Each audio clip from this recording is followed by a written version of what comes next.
Irmãos, estamos no quarto vídeo sobre este ensinamento maravilhoso da Bíblia Sagrada, falando lá de 2 Reis, capítulo 5, sobre a cura do general Naamã da lepra.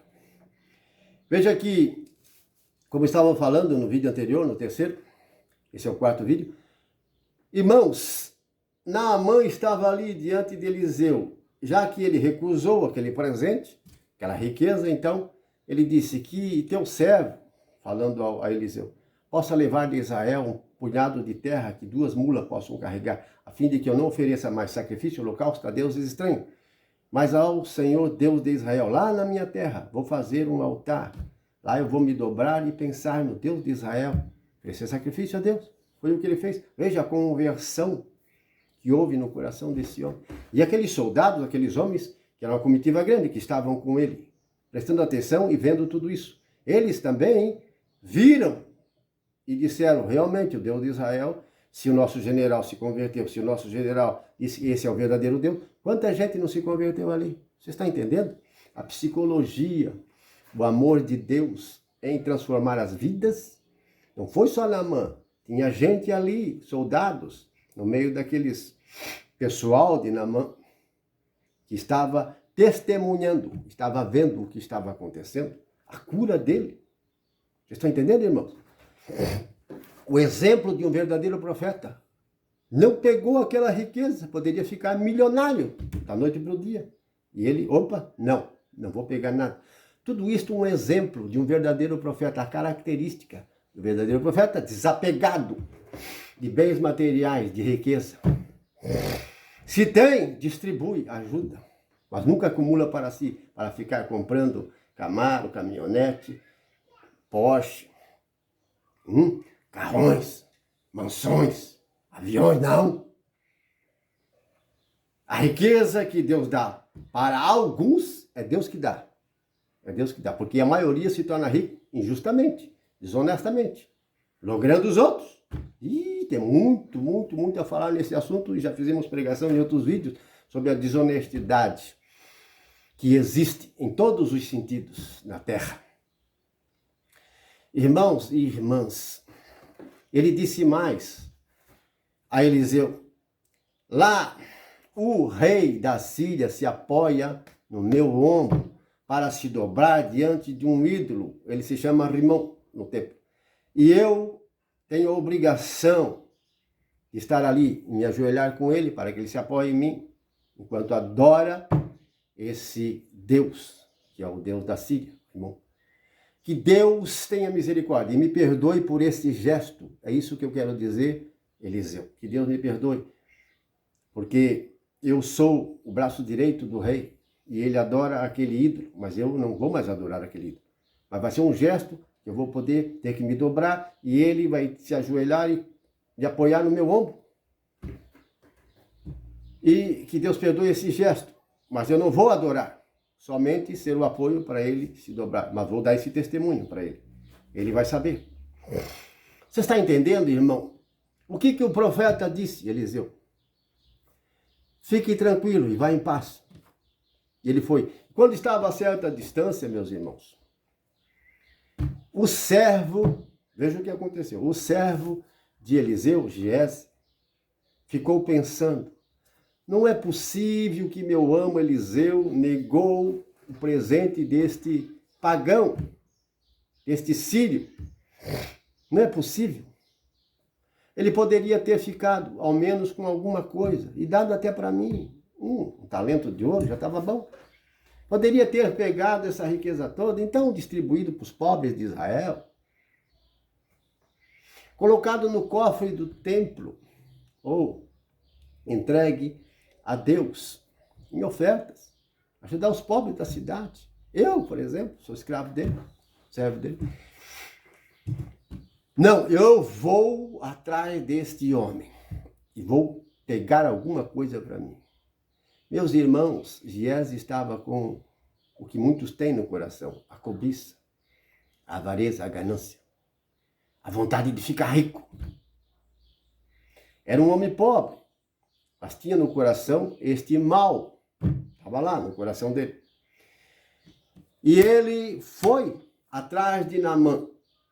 E quando Naamã estava distante, viu que vinha de longe alguém correndo, ele desceu da carruagem e foi ao encontro. Era o servo de Eliseu.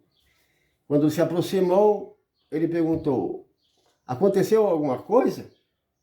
O servo Giese disse: não, é o seguinte, Naamã, é que lá da montanha de Efraim veio 2 homens que são filhos dos profetas. Eles vieram visitar o profeta Eliseu e são pobres, e daí, por isso que eu vim a mando de Eliseu para pegar para eles pelo menos um talento de prata e 2 vestes dessas finíssimas, se o senhor puder dar para esses 2 homens de Efraim, filhos de profeta. Aí Naamã disse: não, eu vou te dar 2 talentos, porque um talento seria mais ou menos 36 ou 35 quilos de prata. Grande riqueza. Mas ele deu o dobro. Não, é 2, um para cada, uma veste para cada um. Vestes muito caras. Irmãos, esses 2 talentos e essas 2 vestes valiam muito. Vamos dar um exemplo nos dias de hoje. É como se fosse uns 500 mil reais, por exemplo. 500, 600 mil reais. Irmãos, ele disse então, Naamã: olha, vou enviar 2 homens na tua frente, porque é pesado, 36 quilos, eles vão levar para você. Então eles colocaram nas costas e levaram na frente de Giese, até perto da casa dele. Ali então ele pegou aquela prata, aqueles 2 talentos de prata, aqueles sacos de prata, e levou e escondeu na casa dele, e as vestes também. Depois ele foi se apresentar a Eliseu, e Naamã com os seus homens foram continuando seu caminho até a Síria. E no caminho eu imagino eles pensando e falando: nossa, esse era um homem de Deus, não tinha ambição, cobiça nenhuma no coração.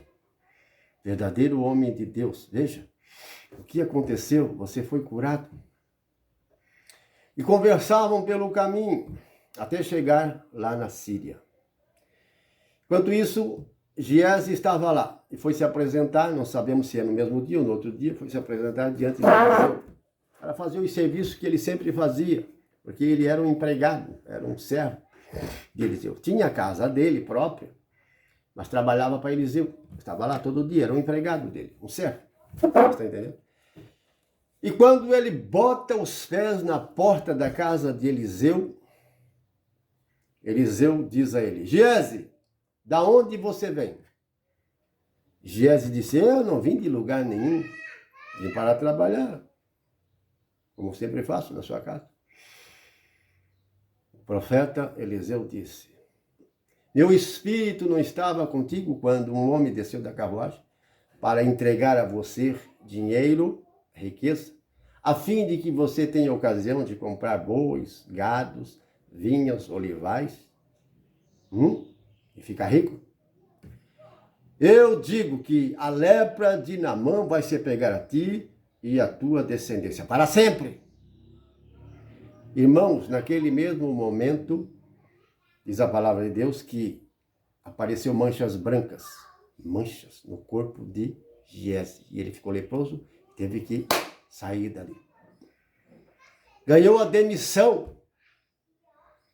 Ficou rico, mais ou menos. Mas se apegou nele. E depois, o que aconteceu a ele e a descendência dele?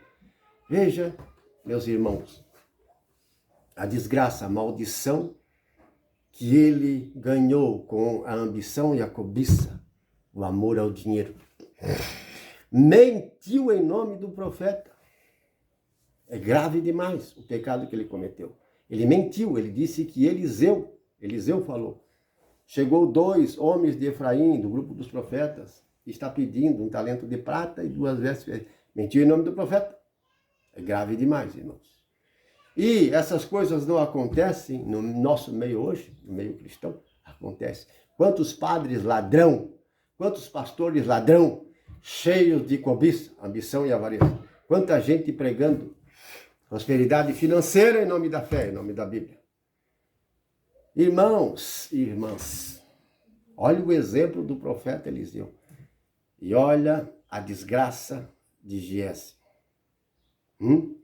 Quem você é no ministério da sua igreja? É como Eliseu? É como Giese? Que tem um olho grande, quer ficar rico a toda custa, e aceita tudo, troca até bênção por carrão, por dinheiro. Você tem que falar a verdade, pregar a verdade em nome de Jesus Cristo, falar do pecado, falar da ira, da cólera de Deus também. Os profetas, Jesus Cristo, os apóstolos, os santos, sempre falavam, os verdadeiros cristãos sempre pregavam o amor de Deus, a misericórdia, falavam do pecado e da condenação. E muito mais da condenação eles falavam, do que vai acontecer com você depois no dia que passar para o outro mundo. No dia em que você se mudar. E assim, a morte é uma mudança, como se fosse embarcar num avião, em uma cidade, em um país, e partir para outro. É isso que vai acontecer na morte. Você parte para outro lugar. E quem está esperando por você lá? Quem está esperando por você? Você vai deixar tudo. Deixa a família, deixa filhos. Filhos deixam os pais, deixam dinheiro, deixam empresa, deixam tudo e partem para o outro lado. Quem está esperando por você lá? Você crê nisso? Tem fé? Se você não tem, vai ser condenado do mesmo jeito. Se você tem, procure se preparar, se santificando ainda mais, em nome de Jesus Cristo. Vamos para o 5º vídeo, para continuar o ensinamento da palavra de Deus. Amém?